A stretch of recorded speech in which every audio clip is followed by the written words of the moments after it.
voina chuan the Westworld movie kanen chun som lenga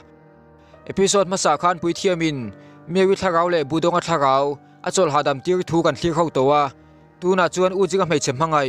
gui hun kha lo thleng ve ta gui thlagau chu ujinga chuan ron la chuakin gui chuan ujinga chu ron bia ka tuma mase ujinga chu anarwa sema wangin alo hoison dai thung chu thil chuan gui chu atilunga in puithiam hnena chuan kaltura in peito thuasoya puithiam chuan eng thilemo ama ti boi tu ala ome ma lo zot pok gui chuan ujinga chu en lein chatuna ta na akal bo to tur thuasoya ujinga chuan khildu engemo nei ma zot ani mase ujinga chu anarwa sema wangin soitura nei lo thuasoya kalson pa chuan gui chu kal to turin na khilani puithiam chuan lo hawin hun thadanga nei to lo tur thuasoya zewi po chuan mi pa ni ngai chuan engemo talwa soive turin na khilani ujinga chuan akun ve na puan chu ena chu ku ya khir rang na pakhatani maseva biak chu ala tum chuang lowa puithiam chuan vatlo phein ujinga chu vatrong ve tangenge ya sen demon sul takani thin lai khan gui chu kong dika kaltir tu ani thuasoya a theng hil to lo tur thua khil bok gui mi tui po chu kon tlain ujinga hmai chu chula amange ina khila wang chuan lom thu soin vana thlok kang ta ni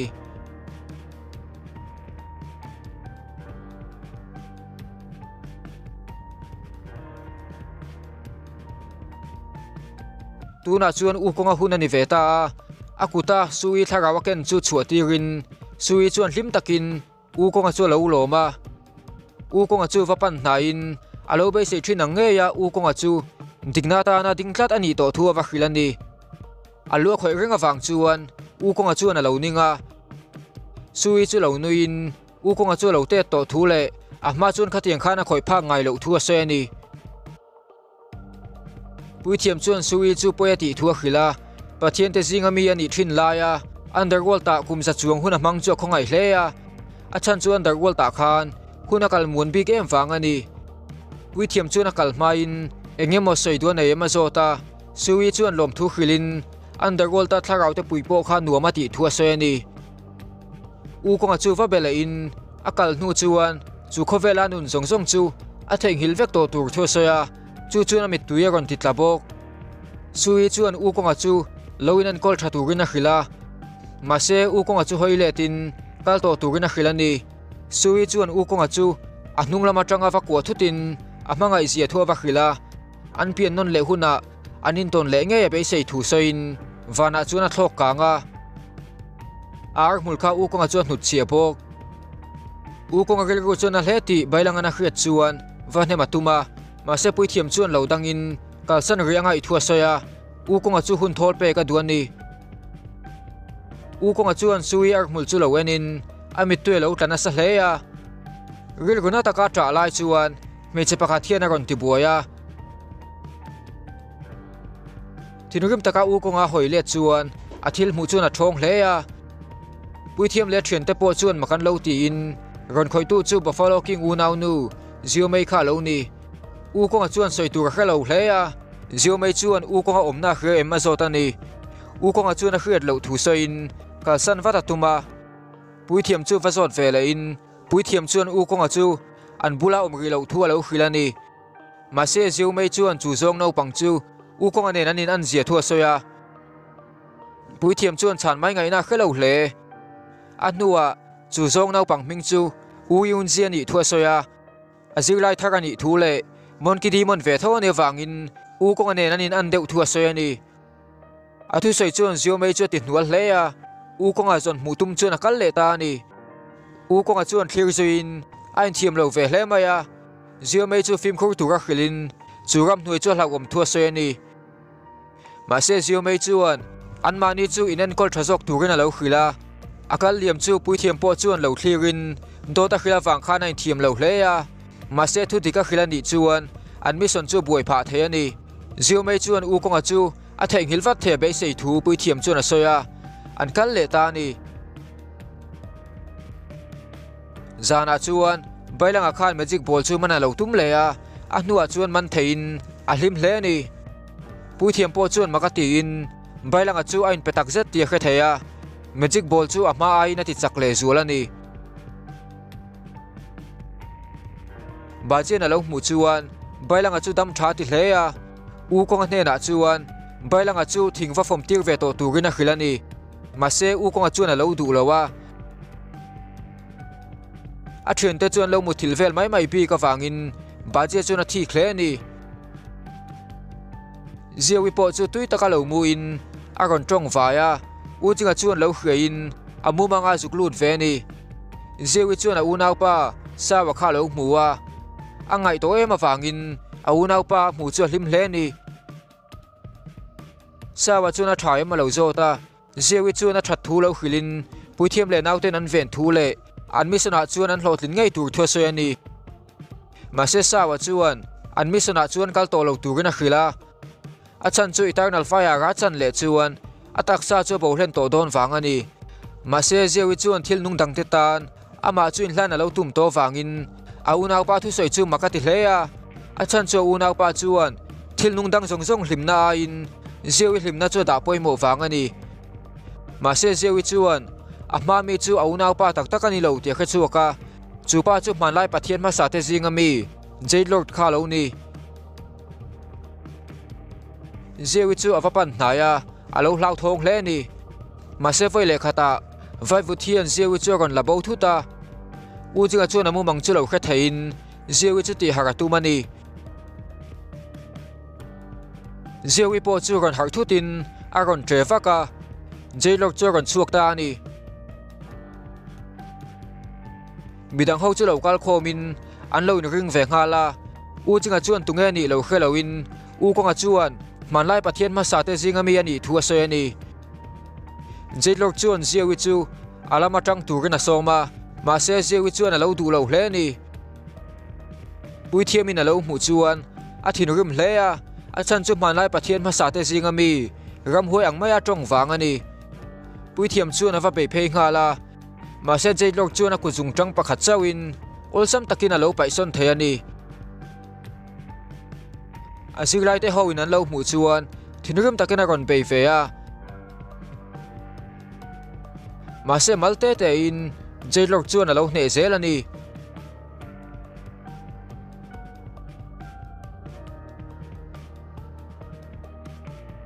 an pathum chuan a rola be an tuma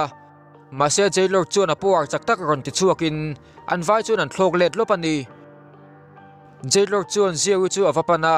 i huwa chuan alo be ve ngal bok ma se olsam taka lo hne the wangin bailanga hun ani vele ta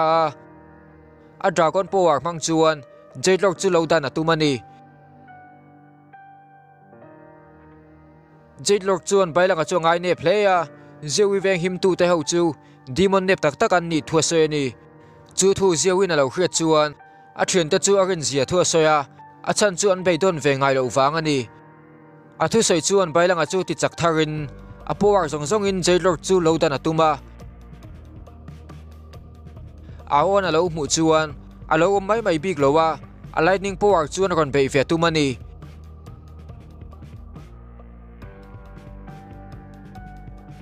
jailord in venga buai lai chuan u chingale ba che khan an ron be ve a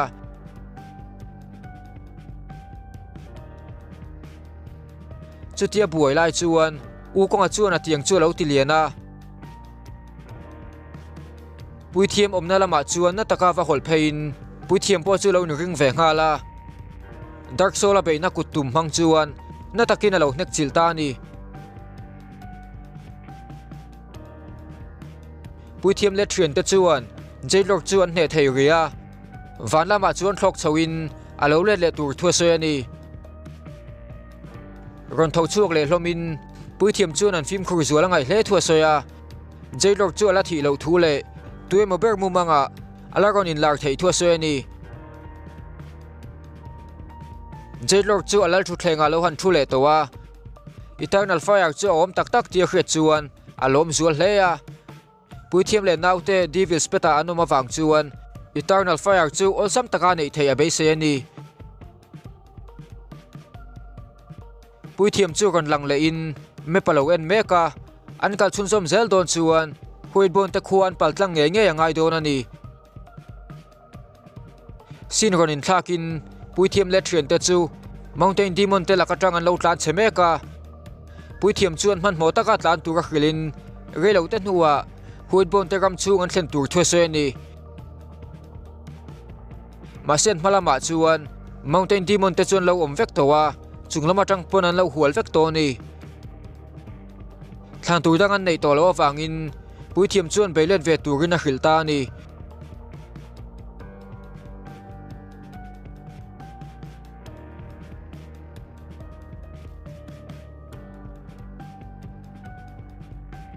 Ukong chuan thil makta ka va hmuwa Mountain Demon te chuan an thian thita te chu ei zelin an changna chu na satakin a ron pung bawk ani Demon te chuan a ai na sa in an bei chun zom zela Demon pakhatin pui thiam a zuan lai tak chuan tuemo hian an ron khaw thuta chupa chu sakor chunga ron chuangin Mountain Demon te chu ron bei pui zui ngala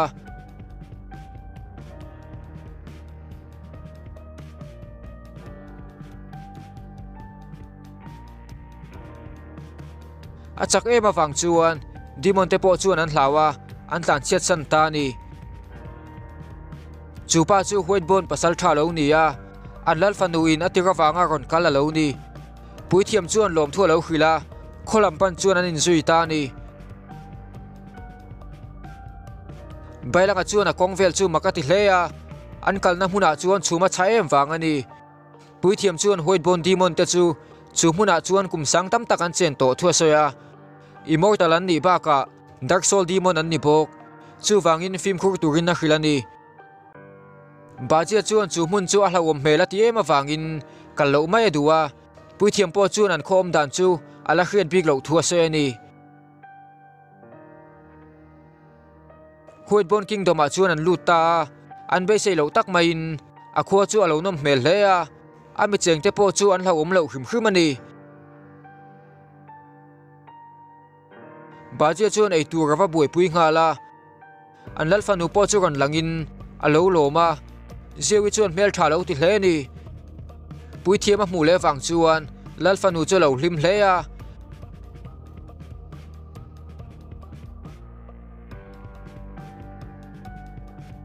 kumsom kalta khan lo in hutoin lalfanu chuan pui thiam chu du hle a ma se pui thiam chu arin na chak ema wangin lalfanu chuan a thlem thu thei lo ani ti lui na mangin pui thiam chuin mangai ti ra tuma ma se ukong a kha ahun taka ron thlengin aron tan pui man khrama ukong anen chuan an lo in bei to ni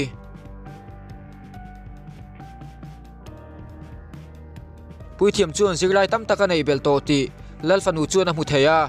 ukong a chu atak sa thar nen chuan ron ding chuakin monki king khani thua ron soya lalfanu chuan an khua chu ron tlono na nom zen lo thua soya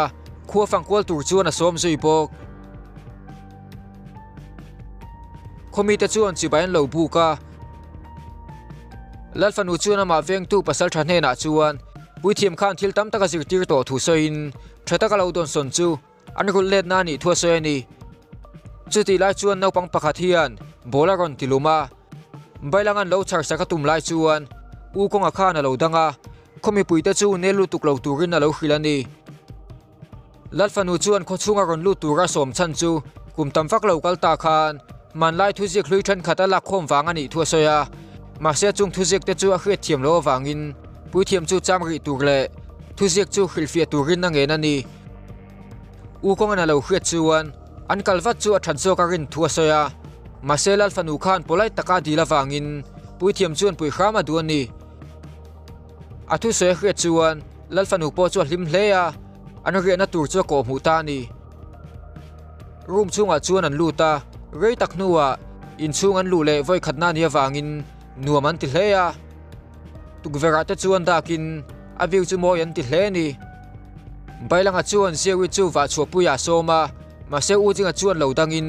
chu hmun chu him hmel hle ma se devil spet an wangin an film khur hle ngai thua soya bailanga chuan a thu soi chu lo zomin kong khar chu va khara tukver po chu khar turin baje khilan tum chuan alo om le to lowa a chuak man dai to lo ni mun pakata hian I huanen tui ti takin thilan lo eya chu muna chuan me chethan khat lo omin mei che pakhat chuan I huat chu avapan hnaya ma se thile ti buai wangin I huat chu na lo nam son thung budget chuan in ti thei takin I huat chu ama zui zel turina hrila mun nuam tak taka khoi thin tur thua se ani budget chu roi chu achano pangchia so thleya mei che pakhat chu nek lupalin chunu chu thinrim hleya mei cheu chuan budget chu nam thluin zu chu ti luina in an in tir ta ni chu ti lai chuan puithiam chuan man lai thu ziak khilfiana chu lo ziak chong meka lalfanu chuan ni tam jok cham turina som zui bok ma se puithiam chuan alo hniala an sin kong chu an zo chun som fatangai thu se ani u konga chuan lo ring hlal dawin thil dang tumru kan ne mi lo zota chu thu chuan an pasal tha chu ti thinrima ma se lalfanu chuan alo beng dai fat thung lalfanu chuan ngai dam dilin an sin konga chuan an pui ve theina omem u konga chu zota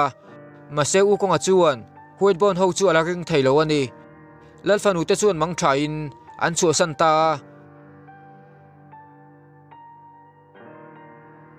u konga chuan lalfanu chu a hlau lo thu soin a hnu an ti buai ani chuan ol sam taka hne tur thua soya ma se puithiam chuan an hmela tang khan tin hatan tum hmel lo thua soya ni a thu soya wang chuan u konga chuan a master mi zia chu adang ta reu hian a hrebok awo chu po chu lo te kual vela mi pakhat chuan ai tur zor lei tur chuan a lo soma awo chu po chuan tui hmela ti ema wangin avapan hnaya ma se va khoi chia chuan ten na rewa nei thuta akal san le ta ni